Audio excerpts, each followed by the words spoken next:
Hey, there's the music. That means it's time for Animal Talk. Some of the best doggone pet people on the planet helping you with your pet, one pooch at a time.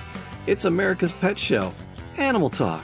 Thanks for being with us. Be sure to like, subscribe, leave a comment, do all those podcast things in all the podcast places. We truly appreciate you coming around. AnimalTalkRadio.com is the website, and of course, WearingFunny.com if you're looking for some gear, some pet parent gear, some funny t-shirts. They're all there. They're available for you.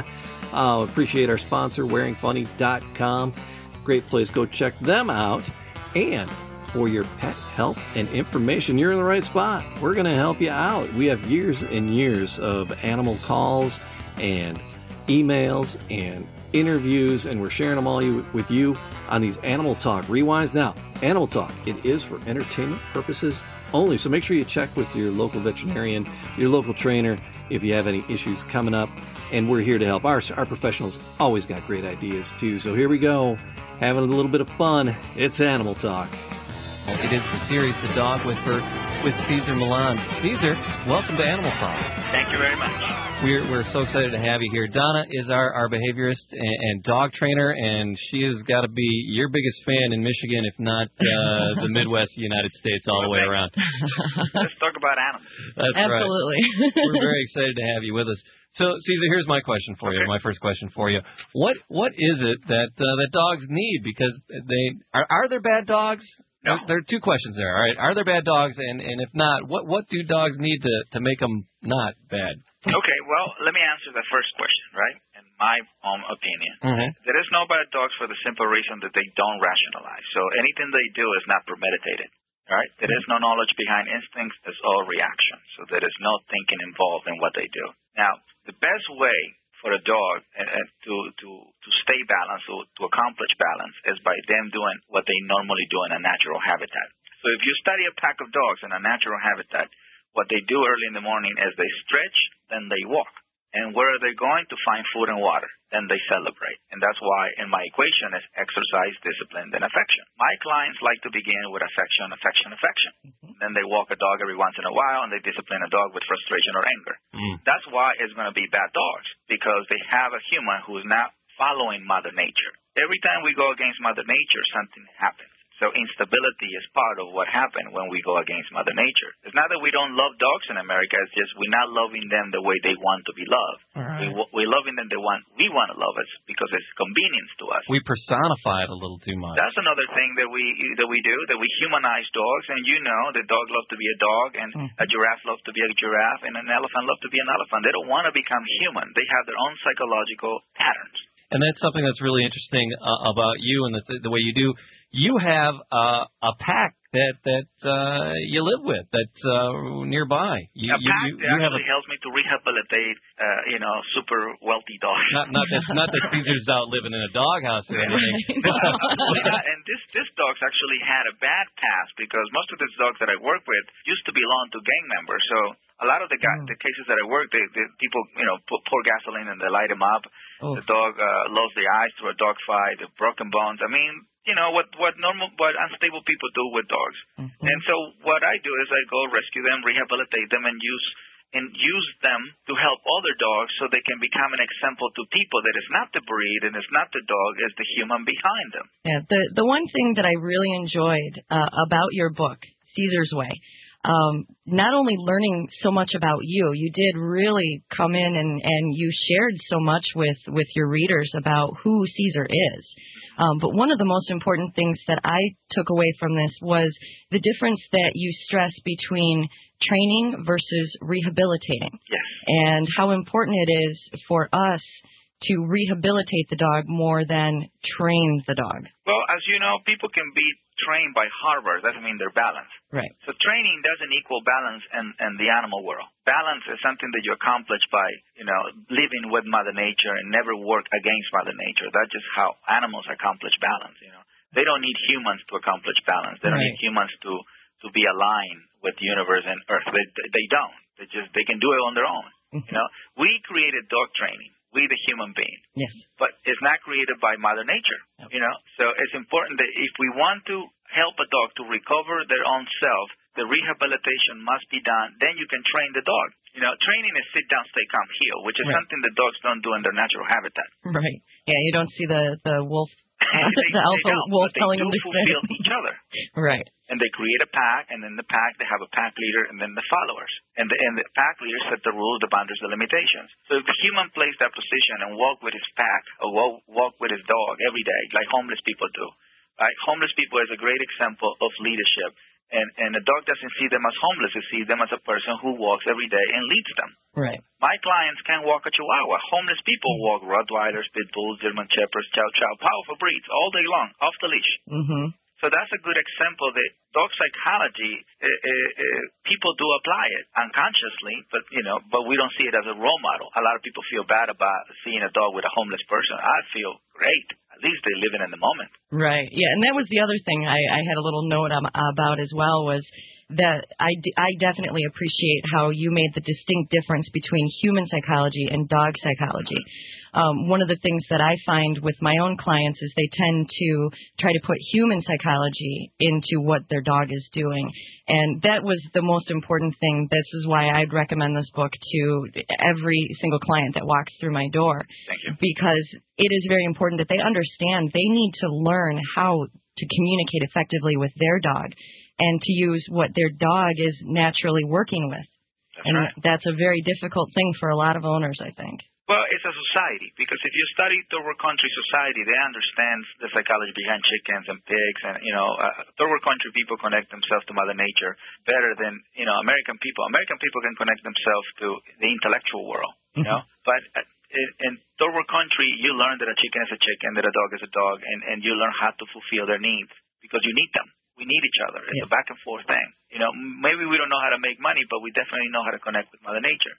Mm-hmm. You follow what I'm saying? Oh, absolutely. Unfortunately, we practice the same psychology with women. We don't give affection enough to women. I was going to bring that up. I loved what you had to say about your wife. It was beautiful. I love that she rehabilitated you. From Americans. The Americans do fulfill women, or at least give a space to women to be herself. Which is one of the things that a lot of third world countries should learn about it, because dogs in America get more affection than women in third world country. My fulfillment to my wife is affection, exercise, then I can ask what I want. With my dogs, exercise, discipline, then I give affection. Right. Yeah, but so with my wife, I definitely begin with affection, then exercise, then I can ask what I want. Well, see, you learned what motivated. Exactly. So I have to learn to fulfill what creates motivation. Right. Right? Not to train you how to make eggs. Right. If I fulfill you, then I can ask you how to make the eggs. Right. But you won't have any problem with it. You're absolutely right. You follow? Absolutely. So, that's one bad thing that we do in third world country. We treat women like we would treat an animal. And that is not the right way of fulfilling women. But we learn, and I think it's a back and forth learning experience that we can share. We can learn from third world countries. Third world countries can learn from Americans, and so it's a back and forth. It's how a pack's supposed to work. So is your next book going to be How to Take Care of Your Wife? That's what everybody wants. But I'm still working. I'm still working on my rehabilitations. But the thing is, she set rules, boundaries, limitations to me. Right. And that's what it created.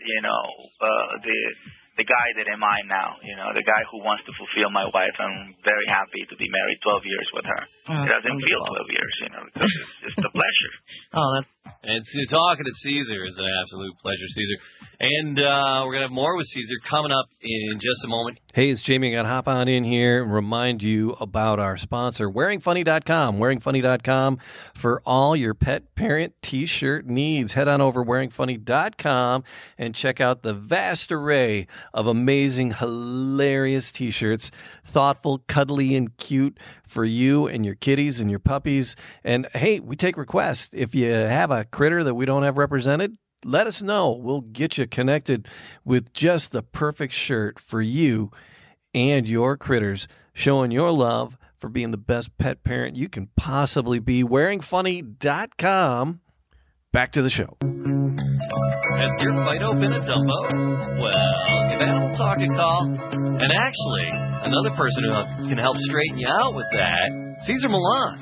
Cesar's Way is the title of his book, and to be the pack leader, his latest endeavor. And the question oftentimes people have is it the dog's fault? My dog's fault. My dog has a problem. That's a big mistake because it's not the dog's fault. But it's human nature to blame somebody else. It's the easiest way to get out of it, especially with somebody who doesn't talk. Who can't say, hey, you don't walk me every day. You don't set rules, boundaries, limitations. Now you want me to listen to you? Right. I don't think so. We were just birthday parties for me, but that doesn't mean anything to me. we were just watching an episode of The Dog Whisperer where you were dealing with Josie trying to get her onto the hardwood floor, and the people were saying, well, she just won't go on the hardwood floor. And within 3 tries, Josie was on the lead with you, just coming on and off the floor. And you weren't tugging her on after the 3rd time. Well, it was a gentle guidance. The first one, she needed a little coaxing, but after that, it wasn't a taut leash, and she was just following along. If you noticed, he was pinching the leash in his fingers. I love picking up little things like that. That's right. It's when the mind shut down, you have to really, in a way, like force the mind to go in. Otherwise, the mind would never go through it. We're talking about a mind that is in a panic state. So it's no different from the Great Dane that I work with. I mean, you really have to help them physically in the beginning so the brain start moving forward. But in my mind, I'm not having a conversation with a dog. I'm creating this possibility while I'm doing it. So the dog senses that this is what I want. Right. I'm not asking him, would you please do it? Why you don't like to walk on the shiny floors? Why you don't like to... I'm not having this conversation because this only blocks what I'm trying to create. Right. And the owners, oh my God, I don't know what happened to her. Oh, I feel so bad. All this is a block. You're not helping the dog, and you're not going to help humans if you feel sorry about them. Right. So sometimes, you have to, in a way, force or push people to do an activity that they're not going to get hurt. So this is when experience comes in, because sometimes you need to use physical touch and sometimes you need to use psychological touch, but you have to be precise with it. So the dog knows that you know what you're doing. Because 1 second too late, you ruined the mind. Yes. And you're in California, and you have the Dog Psychology Center out there. What goes on at the Dog Psychology Center? Do you have like little puppy couches and they sit there? And what do you got going on? No, it's actually, the center has a swimming pool. We have an obstacle area. We have a massage area. We have our own dog park. So it's just this facility that is created for rehabilitating dogs. Wow, I was going to say, I'm looking for something for spring break. It sounds kind of nice. Say what? I said I was looking for something for spring break. It sounds kind of nice. Oh, it is nice. At the beginning, I thought, who's going to come to South Central Los Angeles? Now I'm doing a TV show from there. Because nobody wants to, in the beginning, nobody wanted to come to South Central Los Angeles. Every time you hear South Central, you hear police around. Right. But that's what the Dog Psychology Center is. But I utilize the environment because I deal with a lot of dogs. They are afraid of noise. And so where MI is an industrial zone full of trucks, full of big semis. And I love to rollerblade with the pack. So I get to rehabilitate dogs while I get to drain their energy as well. So, it's a win-win situation. It's a wonderful environment. And that's one thing that I learned from my grandfather. You use what you have.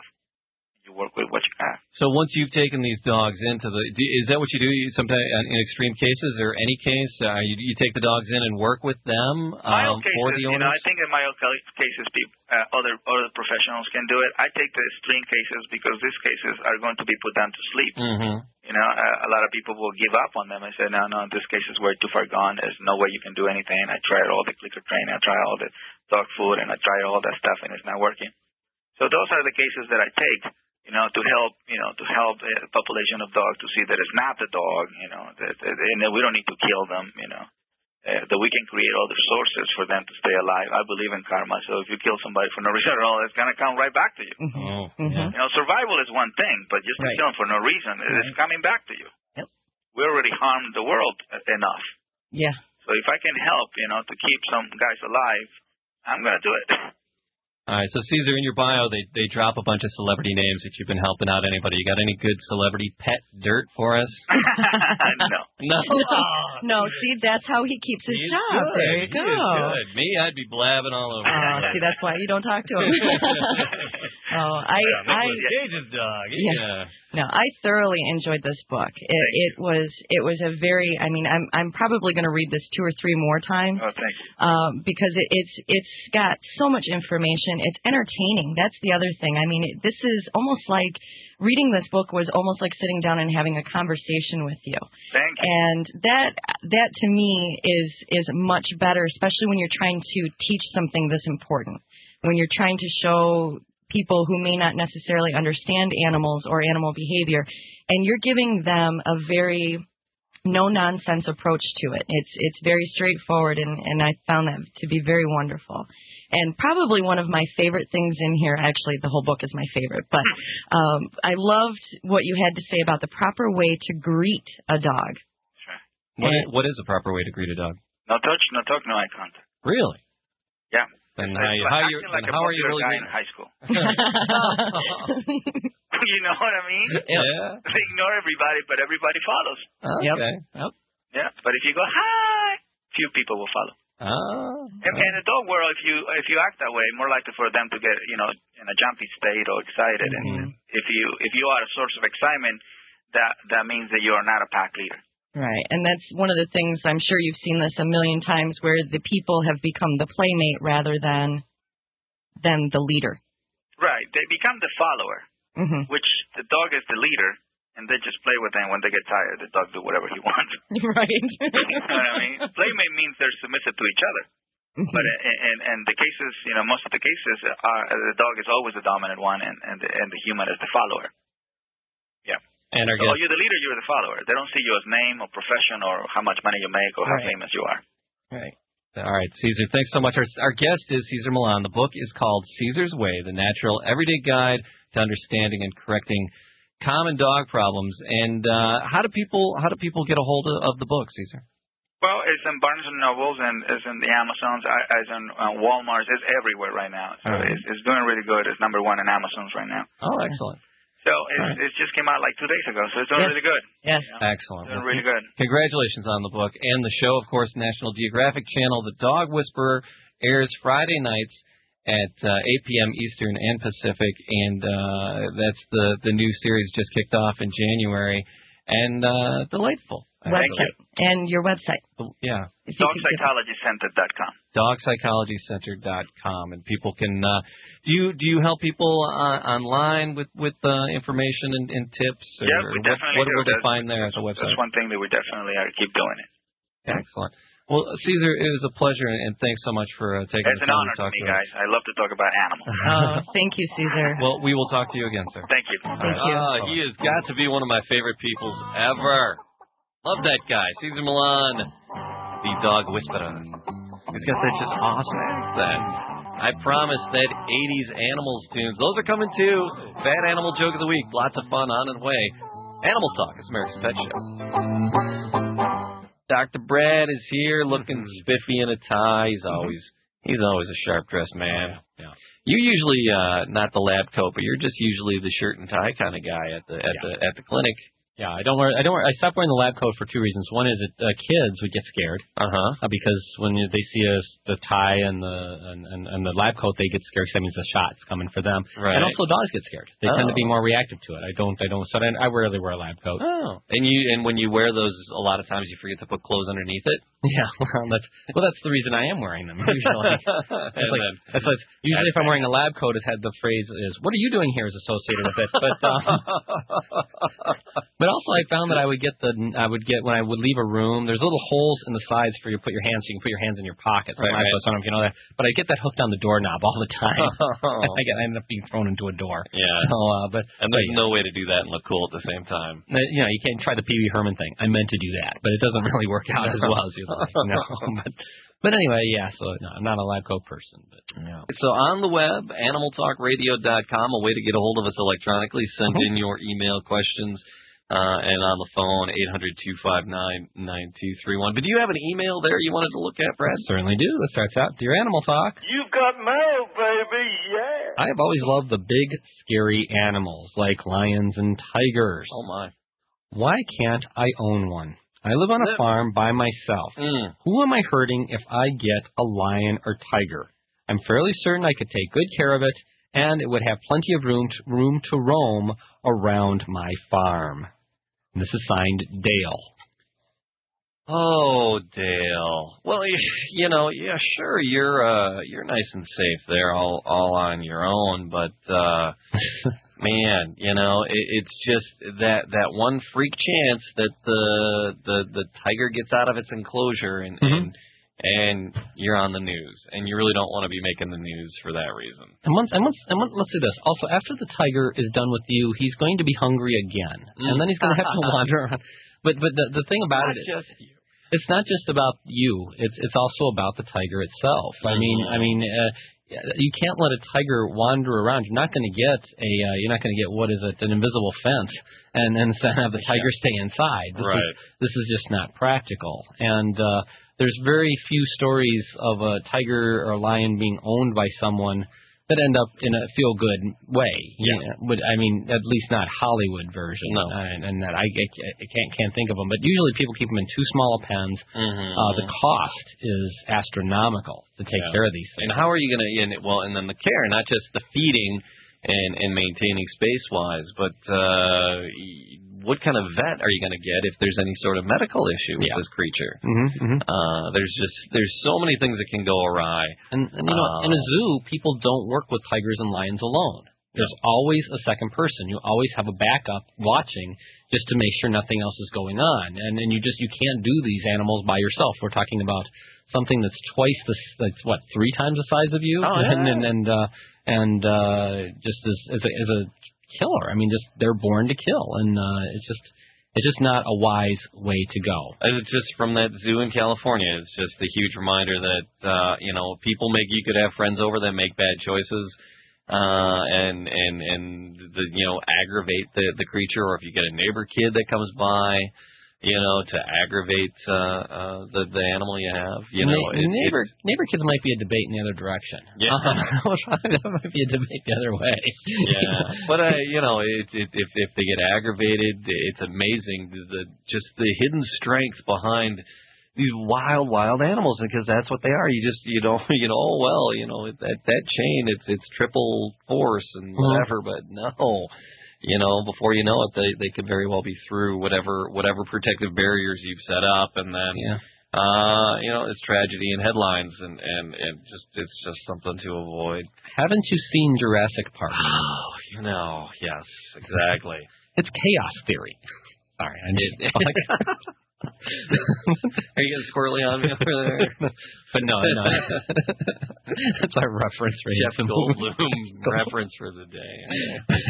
But no, seriously, it's not a good idea. Owning the big animals, owning the scary animals, owning we talk about with Rourke, for example, when Rourke's on, he talks about how he has very scary animals, but he has a crew of people. It's a zoo setting. Yeah, it is. And I bet you that if we asked him, he would say never ever would he have a tiger or lion without a backup. Well, right.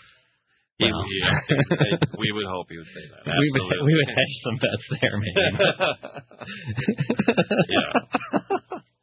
But no, it's not going to end up pretty. So again, it's the cost too is just going to be astronomical. For food alone. For food alone for these things.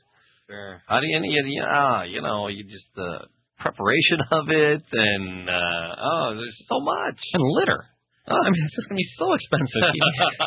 Giant litter boxes. And, a couple of interesting stories in the news. We're going to have the animal news coming up, but some interesting stories, kind of heartstring kind of stories of dogs making their way home and fill in the gap for some people. And dogs have taken a long trip and found their way home. We're going to look at that news story coming up, as well as some funner animal news, something a little bit more on the silly side, just the bizarre news that always involves animals. So we're going to take a look at those coming up. The bad animal joke of the week's coming. We got the 80s song, the bad animal songs of the 80s. Wow.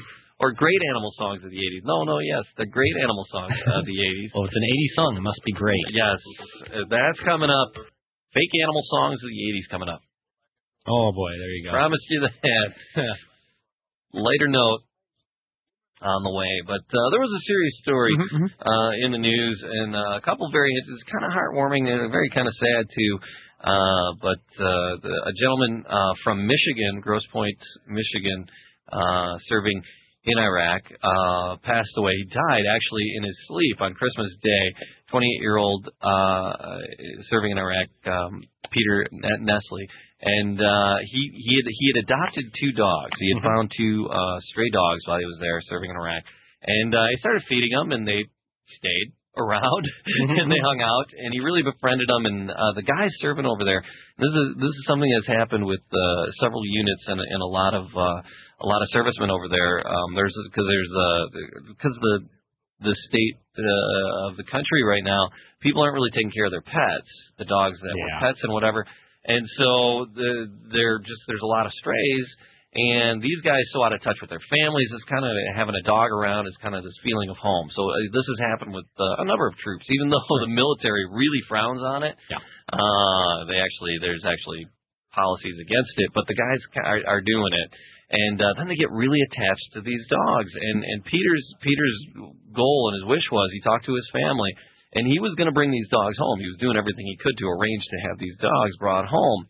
And sadly, he didn't make it home. And his family, because they were in contact through emails and phone calls and through their MySpace, and they actually he actually said, I really want to do this, and then just suddenly passed away, tragically. And his family is like, this was his wish, and it's a connection that they had with him, so they really wanted to bring these dogs home.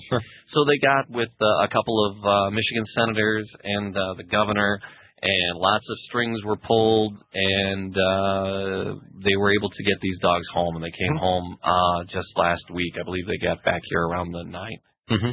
They arrived back in town. And so Peter's family now has, this connection with them. They have these dogs, and they're taking care of them. And it's really an amazing thing. And like I said, this has happened with a few troops. A lot of people have adopted dogs, and they're in the situation where their time there, their term of duty is up, and they're coming home, and they got to leave these dogs behind, and it's really kind of hard to do because you get if you have a pet, you get attached to the little guys. And there was another troop that really connected with a dog named Buddy. And they started a website to try to get support to get Buddy home, and it was BaghdadPups.com. A cute little story about Buddy, and they found him, and this little guy was just emaciated. He was just skin and bones on the brink of death, this little black and white, mixed pup. And they fed him, and he recovered, and he just kind of hung around again. They're feeding him, he hung out. He kind of became an unofficial mascot, and Sergeant Watson was one of the people in the platoon that was really attached to Charlie. Was the dog's name that they gave to him, and really didn't want to leave him behind. And so he started this website, BaghdadPups.com, to try to raise support and awareness, and to get Charlie brought home. And their little slogan is "Nobody left behind." BUDD. So they didn't want anybody's buddy to be left behind, even though they could be in trouble for having a dog. They were willing to risk that in order to get this pup home. And good news in their updates, Charlie took his first steps on U.S. soil on Valentine's Day. So Charlie has made it home, and he is now here. He landed at the international arrivals in Dulles, and he's clearing customs, and he's going to be an American now. He's going to be an American dog. Again, Peter and his family, so it's a very sad story about Peter, and that he won't be coming home. But again, it's interesting to see how much pets can bring, even when you're in a very dire times or circumstances. How pets will really boost your life. And the BaghdadPups.com, the website's still up, and they're donating money to the SPCA International, and they're doing things to help out other mascots, and other dogs and things that are over there. They've kind of blazed the way with Charlie, and hopefully maybe get some of these other pups that people have adopted that were very much abandoned in the what is definitely a war zone over there. Because these dogs are not facing a happy ending over there. So, isn't it remarkable? How the difference between war, even in our lifetime, when we talk about Vietnam was the first television war where everything was on TV, and then with the first war in Iraq, you could see it, you could watch it from the TVs. They had people hunkering down in bunkers. Now there's websites, and they're actually the soldiers are setting up websites, keeping in touch with their family through emails. It's just amazing how things have changed. The time's marching on, but people do get so attached to dogs when there's an emotional connection like that. It's just amazing how strong the bond can be. It is. So. Very happy ending for Charlie here and the people that had him as a mascot, and Peter's family. It's a very nice gesture that they have something that meant a lot to Peter to keep his memory alive as well. More animal talk on the way.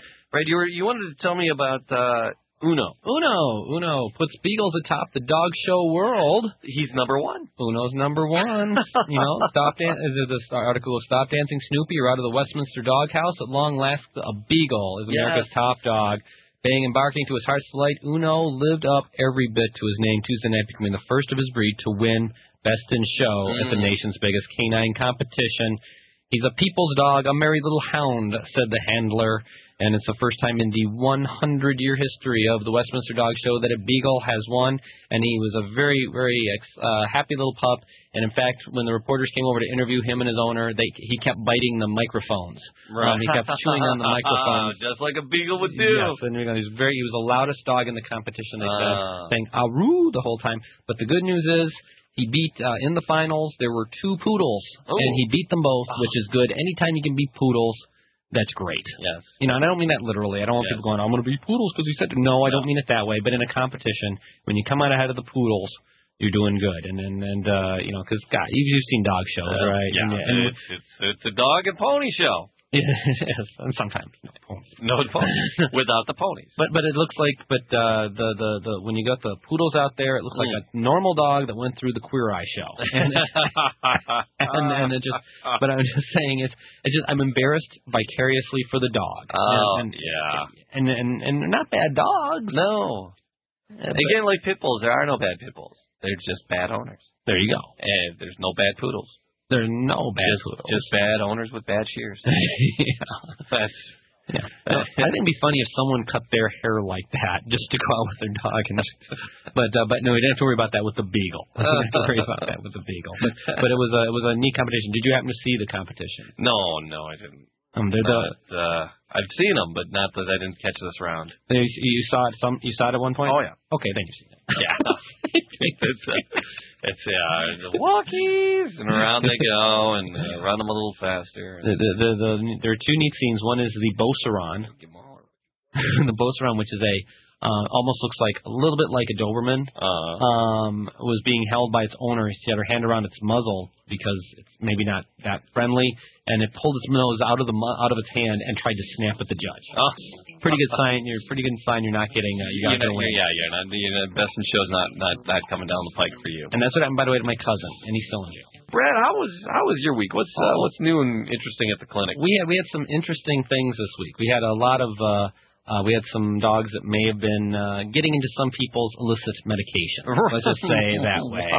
A gentleman asked what would be the symptoms if his dog was into heroin or crack cocaine. What sign of signs would we be seeing with the dog?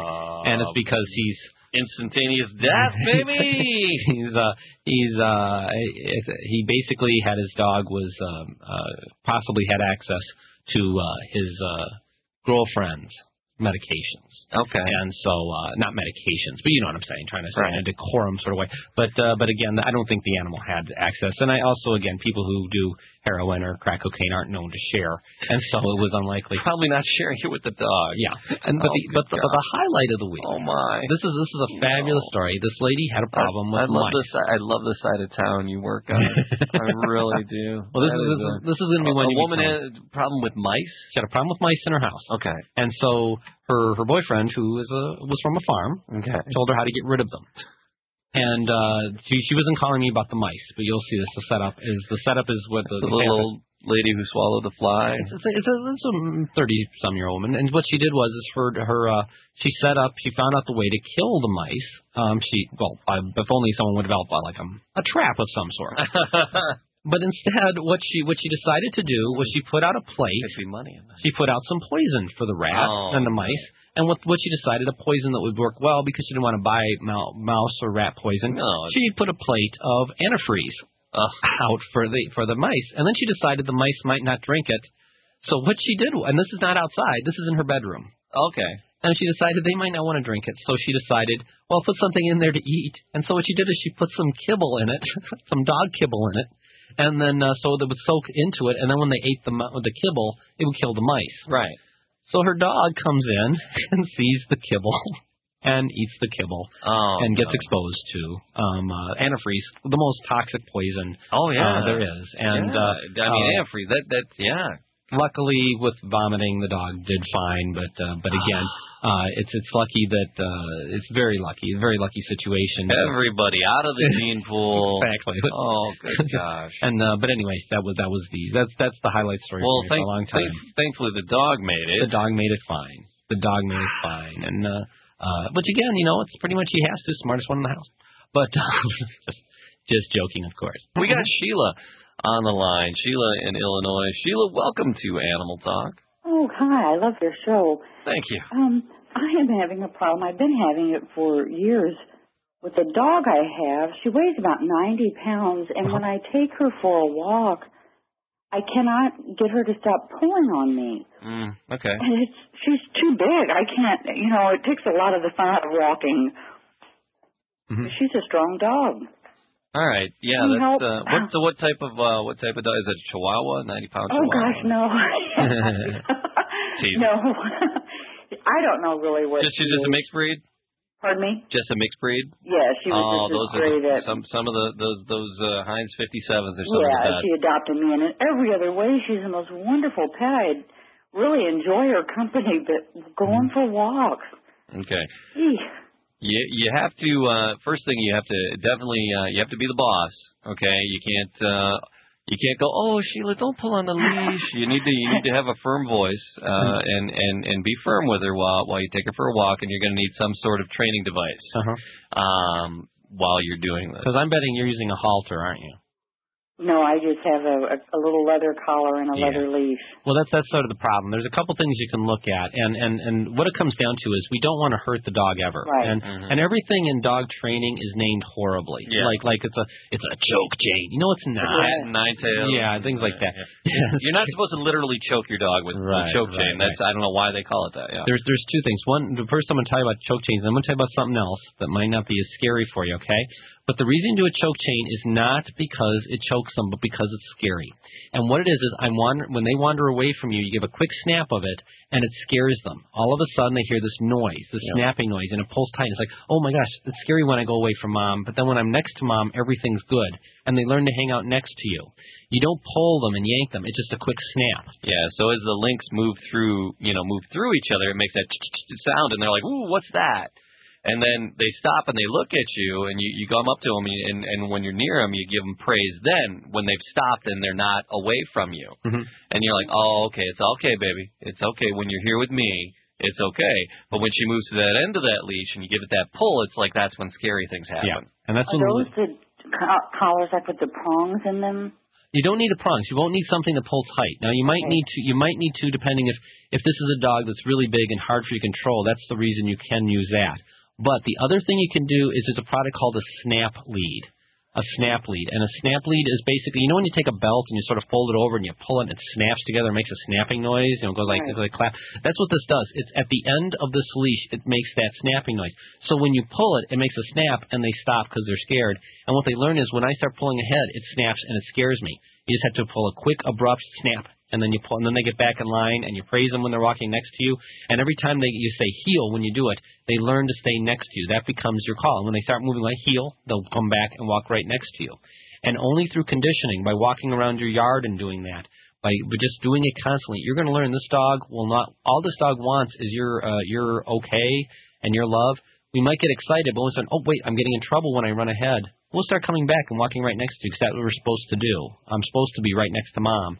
and then you'll have joy in walking your dog around. And controlling a big dog like that's a wonderful thing. That's absolute fun when you get to show off your dog around the neighborhood and they're right next to you. So I would look into a choke chain or a snap lead, and you don't need something with prongs.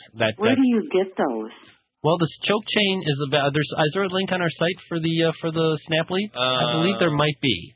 If not, here's what you do. What you do is you write to Donna at Animal Talk Radio, or you go to our website, animaltalkradio.com.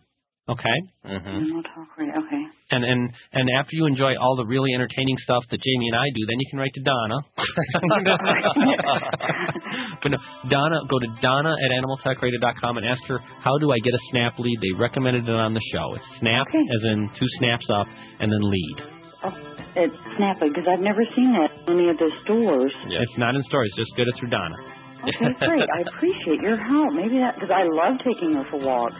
Great. I enjoy the exercise. Let us know how it works, Sheila. Thanks for the call. And we were just helping Sheila out with little problems walking her dog, and recommended either a choke collar, which would just be, again, those are horribly named because really the noise that the collar makes is what you're after, or a better named product, the snap lead, because when you pull it, it snaps and makes that, like the belt together kind of snapping noise. And she asked where she could find that, and dogstartraining.com is where it's easy. And there's some grocery store chains that carry it and some other stuff, but dogstartraining.com is the main place you can get that, and really helps you get when your dog gets into the leash there, you just give it that little crack, and they stop, and then what's wrong, baby? And when we say everything's crack, all good. It just makes a little snapping noise. There you go. Hence snap lead. We promised you the musical interlude today as well. Bad Animal Joke of the Week coming up, and love the 80s. Brings me back, and it's how I grew up. And you just wish you could get your hands on all that great music from the 80s in one spot. The music that existed in that. I wonder if there's any way possible. Donna Blemmel from Animal Talk Radio. What are you listening to? Well, radio veterinarian Dr. Brad, I'm listening to the fake animal songs of the 80s, a new fake CD from Animal Talk Music. A fake CD full of complete song parodies? No, a fake CD with partial parodies to songs we just weren't clever enough to make fake in their entirety. Wow, sounds great. What's included? How about this? Sparrow Smith Classic. Loving an alligator, living it up when I'm in the swamp. Loving an alligator, they're moving fast before I get chomped. That is keen. Is there anything lamer than that? You bet there is. Remember this favorite? The urchin, urchin, urchin, urchin, urchin. My sea urchins. Yeah, my sea urchins. Sea urchins. Well, that is lame. And no, I don't remember it at all. Of course you don't. It's not real. But New Wave was, and who could forget this? He's a little hound, he's a whippet, a few inches from the ground, he's a whippet.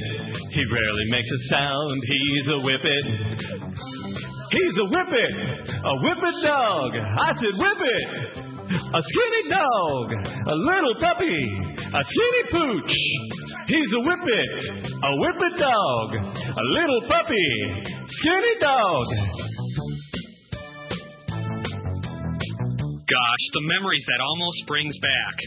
Hold on there, cowboy. We're not done. Simply a placosta. He's so fine, you'll just wonder where the algae went. Simply a placosta green, you should give this fish a call. Simply a placosta. Plus, if you order now, you get this bonus housebreaking track.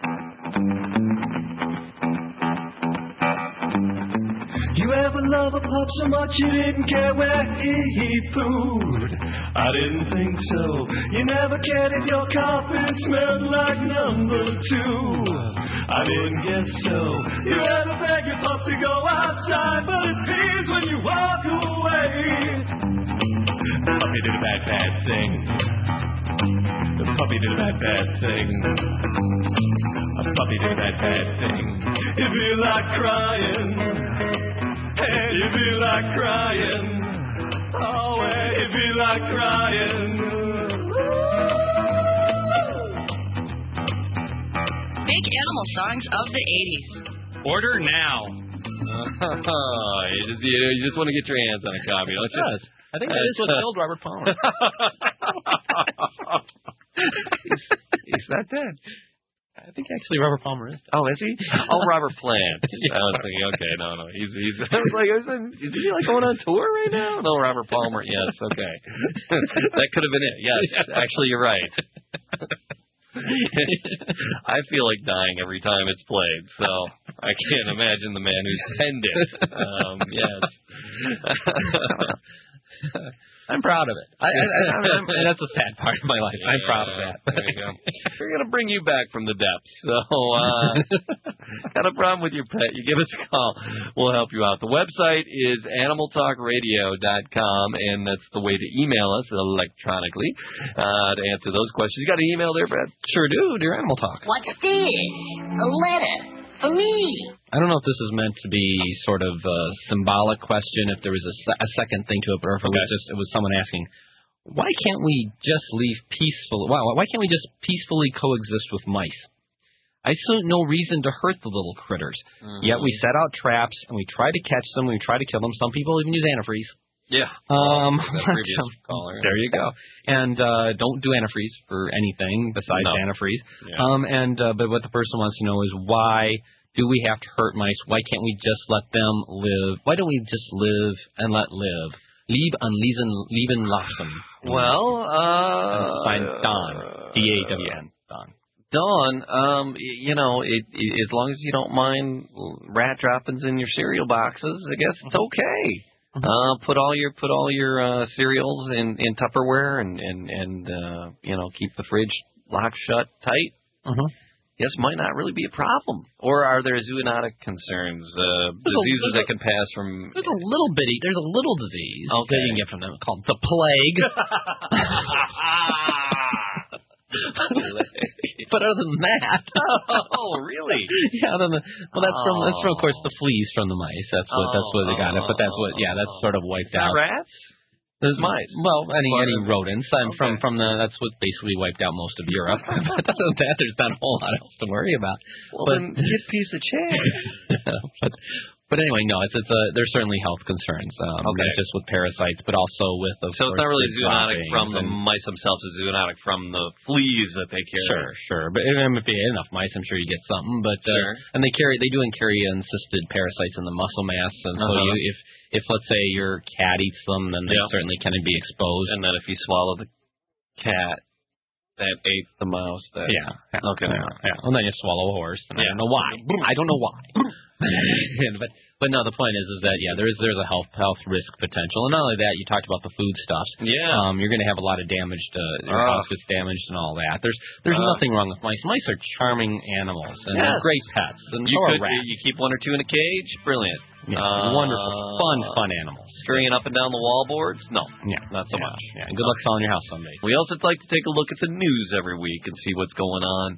And Brad heads over to the News Nook to compile a little segment we like to call the National Animal. Your radio tabloid news source. The National Animal.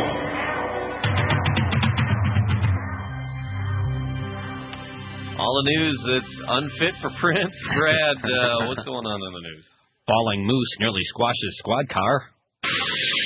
This from Anchorage, Alaska. Alaska state troopers see plenty of hazards, but Trooper Howard Peterson was nearly felled by a new one, falling moose. Peterson was driving February 2nd on the Seward Highway south of Anchorage when something big and black fell out of the sky about 20 feet in front of his patrol car.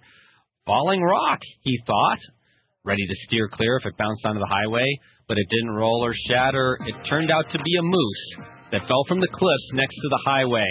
Drivers often see dull sheep on the cliffs, but rarely moose. Peterson estimates the animal fell 150 feet or more. Immediately after the moose hit the ground, the trooper heard a voice say, "Now we just need to get squirrel." Okay. All right, what else we got? They said they get a load of meat. Okay. Worst impersonation. Patty Hearst and her French Bulldog win award at Westminster. That's right. This from New York. The owner had music fast. The owner had just the right touch, trying to soothe her French Bulldog's trembling paws.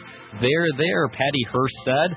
Far removed from the days when her image as a machine gun-toting revolutionary captivated a nation, Patricia Shaw Hearst was in more genteel surroundings Monday. She was tending to Diva at Madison Square Garden, petting his soft head on Dogdom's biggest day. Diva's a good boy, apparently. Surrounded by cardigan Welsh Corgis, Chinese Shar-Peis, and Parson Russell Terriers, she blended right in at the Westminster Kennel Club show. When people find out it's me, it's like it doesn't make sense, she said. The Frenchy people know it's me because I've been around, but others, they seem surprised. When asked how she liked being there, she claimed that she was forced to show the dog against her will and she couldn't be held responsible for anything that happened. Oh, mercy. And the alternative I had was she also raises Symbionese terriers. All right, what else you got there? Go ahead. Next.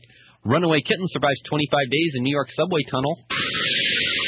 A skittish kitten scampered out of its carrier on a subway platform has been found after 25 days in the underground tunnels. Transit workers tracked down the 6-month-old Georgia under Midtown Manhattan on Saturday. Police reunited her with owner Ashley Phillips, a 24-year-old Bronx librarian. After hearing that the black cat might have been spotted below Lexington Avenue and East 55th Street, track workers Mark Destilaceo and Ephraim Laporte went through the area making meow sounds. Oh, no. Georgia responded, and they found her cowering in a drain between two tracks. Experts feared the worst, that the kitten may grow up to be a human-cat hybrid living beneath the city, which would inspire a new version of the old TV series Beauty and the Beast. I love that show. You like the Beauty and the Beast? I did, and I can't tell you how excited that I am that tonight, premiering Knight Rider, the new version of the Knight Riders on TV tonight. Yes, and I can't, bring back the Hoff. I'm so excited. There's not enough Hoff on the TV right now. I want to go back to You Love Beauty and the Beast. Seriously? That was a good show. You liked Beauty and the Beast? I did like that show. What was her name that you were dating, the light that you had to make that tonight? I can do an impersonation. I can do an impersonation of that show. I can do an impersonation every episode. All right. I would do a wonderful impersonation. Okay. Here it is. Catherine. Is that your impersonation? That's every show. Okay. Every episode ever. All right, go ahead. Once more, okay. 60,000 pounds to move for newts. A council is calling for a review of European Union law after being forced to spend 60,000 pounds, which is $110,000, to move 4 newts. They were building a new high school, and they found 4 great crested newts in the development area. Well, to move them, they had to move them, which isn't that expensive, but they also had to build a brand new water system for them with a brand new wet lake area. The Natural England, the government body charged with protecting newts, said it was important to look after every colony, no matter how small, because they are so endangered. The man, Chester County Council President Barry Hurden, called it an awful thing, and it was ludicrous. He says it's an extraordinary amount of money for the public to pay for such a ludicrous thing. He also wants the EU to investigate a documentary it's seen about amphibians in construction, in which a construction worker found a frog at a site, and the frog could sing and dance. The worker went broke trying to show the singing frog to the public.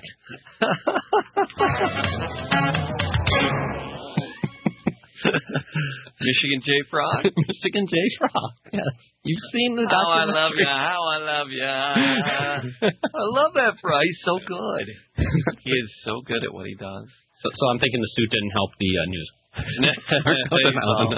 Chuck's all dressed up in a... Oh, I'm looking at the MySpace here. No, Brad's all dressed up in a suit. Yeah. But I want to do for the news. I just like doing the news. That's you styled it up today. That's brilliant. Yes. But again, that's the news. And again, Uno. Congratulations again to Uno the Beagle. Oh, for winning Westminster. Yeah, that's an accomplishment. It is. So what sort of accolades do they get for the next year? Do they get to just spawn like mad now? Is that what he wins? Yes. Okay. More or less. Actually, that was one of the things. I believe it was Westminster, but it's either there or Crupps, which is in England. The champion was a golden retriever, and the golden retriever who won, this is years ago, we found out later he had hip dysplasia. And that dog was used so much that he's probably the reason that hip dysplasia is so common in golden retrievers now, because he brought it, the genetics of it hadn't been fully worked out, and this dog basically caused the percentage of hip dysplasia in dogs in the United States, in golden retrievers, all come from that one dog. That's because he was used so much for stud. So just remarkable. It's a huge thing for the owners to win. And huge thing for the popularity of the breed. You're going to see more beagles now. Yeah. So we're get lots of chew toys. Invest in chew toys now. Mm-hmm. One word for you: plastic. 3 words for you: plastic, squeaky toy. Squeaky toys. Yes. All right. Gonna help you with your pet. Chaos Theory and The Graduate, all in one show. All right. Jamie, Donna, Dr. Brad, Animal Talk. It is America's Pet Show. And of course, the website to get a hold of us electronically is animaltalkradio.com, and lots of good information up there for you. Pictures, things in and around the show. Brad's hilarious cartoons. And, of course, our electronic communications there. Brad, do you have a email over there? Sure do. Look at? All right. Dear Animal Talk. What's this, fan mail from a flounder? How scared should I be of rattlesnakes when I go to the Super Bowl? I guess we're right on that one. Yeah. Yeah. It was Arizona, right? No, it was outside Phoenix. Yeah, Phoenix. And so, rattlesnakes are just getting a bad reputation. And you're right. We're not big fans of snakes. We're not snake boys by any stretch. And we like girls. But the thing about it is the snake. The thing about it is rattlesnakes, though, you don't have to be that. You have to be aware, and not do anything stupid. Right. But you don't have to be scared. Pick them up, or chase them down. Like if you hear, it means move the other direction. Right. That's animal for go away. Not animal for ooh, how pretty. Stick your hand in this hole. Yeah. Yeah. Again, if you don't do things that are stupid, you should be okay with snakes. I mean, it's not. We've talked before about with the snake roundups where they just beat them to death, and then they try to kill as many as possible. All they're doing is increasing the rodent populations. Which again we talked before about. There's reasons not to have a big buildup of rodents, but it's don't be too afraid of rattlesnakes. Sure. Because by the way, if you're going on normal paths that people walk on, there's not going to be rattlesnakes. Right. They don't want to be around people. They don't like us much, so they're going to try to stay away from us. Yeah. Which is basically probably why you're not going to be on the paths because you're probably trying to stay away from people as well. But anyway, have you been out in the desert? Have you ever done that rattlesnaking that they do? The Shining or whatever it is. It's Shining. Didn't know what they were doing? No, I don't know. But they had a special term for it. Yeah. Yeah. Was it Shining or something? I don't know. I didn't go on that expedition. A few of our cohorts had gone out at the nighttime to chase down snakes, and I was lucky I missed that field trip. I didn't get my permission slip signed, so I didn't get to go on that one, thankfully. But they had to get a license, too. Remember, they had to buy a license. To go snaking in the middle of the night. Go pick up snakes. They just would pull off by the side of the road. I saw, when we were in Arizona recently, there was the hugest rattlesnake you'll ever see in the road. Really? And the guy who was my brother-in-law was driving us, and he lives out in the middle of the desert, and he was driving, and he pulled off to the side so we could look at it, and it was huge. But the thing about it is, I was in the back seat, and that's where I stayed. I didn't think, well, this will be fun. I'm going to go see how close I can get a good picture of the rattlesnake. Because I don't want the last thing I see to be this big picture of this big mouth coming toward the camera. But would you have an interest in doing that ever? Would you ever want to, go out rattlesnaking? No. No, not even close. No, that's not something. And again, they just not so much. No. Now the actually in Phoenix, just because it's a little drier and a little warmer. Not hugely vaster numbers of snakes there. The problem would really come into the flight there, because you could very well get the snakes on the flight. Oh yeah, if that happens, you don't want to deal with that. You just get these. I saw documentaries, and you could very well just get the snakes off the plane. It would be fine. All right. So anyway, all right. Reaching for that one. Okay. Remind me to stretch before we do that again. All right. Downtown major metropolitan area is very unlikely. Yeah. Unless someone's done something extraordinarily foolish. And or they're shooting the next movie. Yeah. AnimalTalkRadio.com, and that is your one-stop shop for all the information for everything Animal Talk. Speaking of the one-stop shop, the Animal Talk T-shirts are there. Oh boy, as well. You can get your paws on one of those. They're very nifty. If you notice, I'm sporting the very handsome I like that gray with the one just over the breast. Yes. So that's the. You can have the one large on the chest or just the small one. I opted for the small logo on the side, which is very enjoyable. You can check them all out though, and you actually have doggy type T-shirts too. That'll fit your pooch. Even the 90-pounders, the big dog size too. And if you email us, and we'll get you an address, you can send them here, and we'll autograph them for you. Absolutely. Without a doubt. And if you put your pet in the Animal Talk T-shirt. I gave away one. We had an event over the summer and gave away an Animal Talk T-shirt. And the next day, the girl sent the photo to me of her. She brought the shirt home and threw it over the couch. Taking great care with her new Animal Talk T-shirt. And her cat curled up on the T-shirt, so she had to take a picture of it. So like sitting there with its logo, like right on her face, right on the logo. And that's going to be up in the Pet Parade. And you can send pictures of your pet for the Pet Parade on the website, AnimalTalkRadio.com. Check that out and kick us an email. Say hi.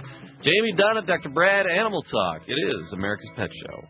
Hey, it's Jamie. I got to hop on in here and remind you about our sponsor, WearingFunny.com. WearingFunny.com for all your pet parent T-shirt needs. Head on over WearingFunny.com and check out the vast array of amazing, hilarious T-shirts. Thoughtful, cuddly, and cute for you and your kitties and your puppies. And, hey, we take requests. If you have a critter that we don't have represented, let us know. We'll get you connected with just the perfect shirt for you and your critters, showing your love for being the best pet parent you can possibly be. WearingFunny.com. Back to the show. We have Jason in Michigan. Jason, welcome to Animal Talk. Oh, thank you very much. What's going on with your cat? Well, we kind of fostering a cat right now. Okay. It had two brothers and a sister, and we took one in because the vet place that they were having, like trying to keep them there, didn't have enough time to spend with the cats. So we took them in to see if we can get them more personalized, and the one that we took in just isn't coming around. And I was just wondering if there's anything you guys could help with that. Is he surly? Is he surly? Is he mean, or is he just scared of people? He's just not too personal. He's not mean at all. Just like we brought it home in a crate, and we took it. It's like one of those, like, you can take the top off the crate type thing. And it loves the crate. Like we keep it in the bathroom right now when we're not home. And we go in there and we try to pick it up. It wants nothing more than to go back into that crate. Okay. Same thing happened with my little sister years ago. Sure. Well, I would, if I were you, if it's at all possible. By the way, Jason, we miss you. And two, if it's at all possible, get yourself a supply of cheese suits. Cats love cheese. If you're wearing a cheese suit, the cat will come to you. So that would be. Cats are from a different planet, Jason. There's no. Well, yeah. And I think they can be found at cheesesuits.com. There's a band named Cheese Suits that's going to have it. But you're doing it right. Let them stay where they're comfortable. Let them stay where they're happy. And baby steps towards it. Because if you just grab them and force them into things, you're only going to make it worse and add stress to the situation. Much like dating. If you try to pet the cat while it's in the crate, the cat loves it. But once we try to take it out, it all. Well, that's the deal too. Is that what you're seeing is it's much like people, and that's why people love cats so much. Is because cats are like us. They have the same foibles. They have the same. I don't like being around people. I get scared of people. I don't want to be around. I'm nervous. And other cats are outgoing, just like people are. Yeah. But what this cat has found is this is my area where I feel comfortable. This is my safety zone. And so when that cat is in that safety zone, this cat feels very happy and comfortable. But here's what you do: you pet us, and then you go away. You don't make a point of, I'm only going to pet you in here. What you do is you see the cat out, comes up to you, pet us a little bit, and then ignore us a little bit. We're going to keep coming closer to you because then the safety zone is going to be you. The safety zone is going to be the couch. And if you force it, you're not going to have a hope with that cat ever. But if you give us space, we're eventually going to come to you. Morrissey said it. The more you ignore me, the closer I get. There you go. I appreciate your help, guys. I was wondering if you were going to know it was going to be me. It's just your voice is recognizable, Jason, and we appreciate the call. Hope all's well, and say hey off the air sometime, too. All right, man. Talk to you guys later. You have a good show. Be well. All right. Running out of time. Bad animal joke of the week. Got to squeeze it in here. Bad animal joke of the week. It's time for the bad animal joke of the week. What do you get when you cross a flea with a rabbit? I don't know. Bugs Bunny. There you go. Bad animal joke of the week. We're out of time. Visit the website, animaltalkradio.com, and email us from there. And until next time, please have an exotic week. And kiss your wild thing for me. Thanks for being with us for another episode of Animal Talk. Make sure you do all those podcast things in the podcast places. Like, subscribe, leave a comment. We hope you had a little fun along the way. Make sure you head on over to wearingfunny.com. You can grab yourself some gear to show off what a proud pet parent you are. Are you a cool cat mom? Are you a happy doggy daddy? We got all the gear just for you. Hats, shirts, all kinds of swag. Wearingfunny.com. Go check it out and show yourself a little animal pride with Animal Talk. Once again, like, subscribe, leave a comment. Thank you so much for being here. Have an exotic week and kiss your wild thing for us. Bye-bye, boys. Have fun storming the castle. Think it'll work? It would take a miracle. Bye-bye.